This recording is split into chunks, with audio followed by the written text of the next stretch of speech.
प्यारे बच्चों, आप में से जो भी अभी जेई के एग्जाम में सम्मिलित हो रहे हैं, कुछ के एग्जाम्स हो चुके हैं, कल दोपहरी में आज का 2 सेशन और एक ओवरव्यू आ गया है। तो जनरली जब भी कोई एग्जाम हो तो हमको पैटर्न पे बहुत ध्यान देना चाहिए।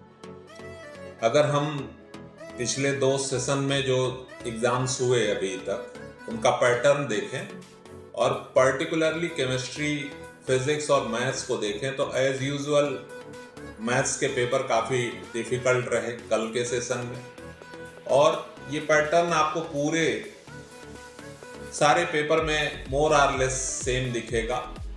जेई के पैटर्न में एक बात और होती है, किसी सेशन में हो सकता है कि फिजिक्स ज़्यादा डिफिकल्ट दिख जाए, किसी सेशन में ऐसा भी हो सकता है कि कंपैरेटिवली केमिस्ट्री ज़्यादा डिफिकल्ट दिख जाए, लेकिन ओवरऑल सारे सेशन को मिलाकर के पैरामीटर एक ही तरफ जाता है। तो कल के जो सेशन के पेपर थे उसमें मैथ्स एज यूजुअल था, जो ढूंढता है एक इंजीनियर के टेम्परामेंट में।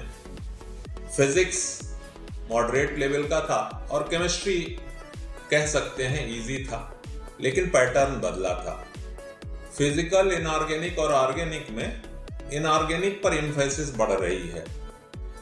अगर हम इसी के सापेक्ष दूसरे एग्जामों को भी देखें तो भी इनऑर्गेनिक केमिस्ट्री, जिसमें हम 2 पार्ट कर सकते थे, एक को हम क्लासिकल जनरल केमिस्ट्री कहा करते थे जिसमें एटॉमिक स्ट्रक्चर है, ये किसी एक का पार्ट नहीं है, ये पूरी केमिस्ट्री में इन्वॉल्व है। इसी तरह से केमिकल बॉन्डिंग, पीरियोडिक प्रॉपर्टी और कोऑर्डिनेशन, जिसपे सबसे ज्यादा वर्क हुए हैं और रिसर्च वर्क में वो सबसे ज्यादा एम्फेसिस कराता है। तो वेटेज अगर देखें तो कोऑर्डिनेशन, केमिकल बॉन्डिंग, इन पे ज्यादा रहा थोड़ा सा, इसलिए पेपर स्लाइटली इनऑर्गेनिक की तरफ शिफ्ट कर गया है। ऑर्गेनिक के क्वेश्चन कल के सेशन में कम आए, हाँ, जो क्वेश्चंस थे वो थोड़े से दमदार थे, लेकिन पुराने ट्रेडिशन में पुराने पेपर देखेंगे उस लेवल के नहीं थे, ये इसी एनसीईआरटी के लेवल के थे। रोड मैप टाइप प्रॉब्लम को थोड़ा बढ़ा दिया था और वो भी रिएजेंट बेस कर दिया था। तमाम सारे रिएजेंट हैं, तो क्या आप सोच पा रहे हो किस रिएजेंट से किस तरह का कन्वर्जन होगा, और उसमें भी specific named reaction, oxidising, reducing agent की लिमिटेशन, इनको अगर आपने ध्यान से पढ़ा है तो कल के सेशन वालों के अच्छे निकल गए, आज के सेशन वालों के भी अच्छे निकल जाएंगे, और इस पैटर्न को जो फॉलो कर रहे होंगे उनके भी बेहतरीन होंगे।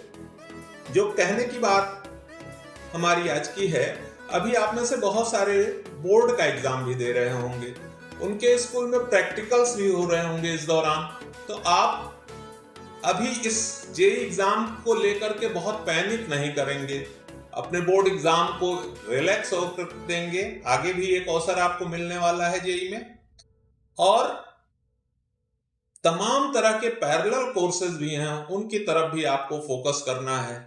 तो एग्जाम के लिए बहुत पैनिक नहीं करना है। नेक्स्ट सेशन में जो भी अपीयर होने वाले हैं उनके लिए best of luck. Thank you.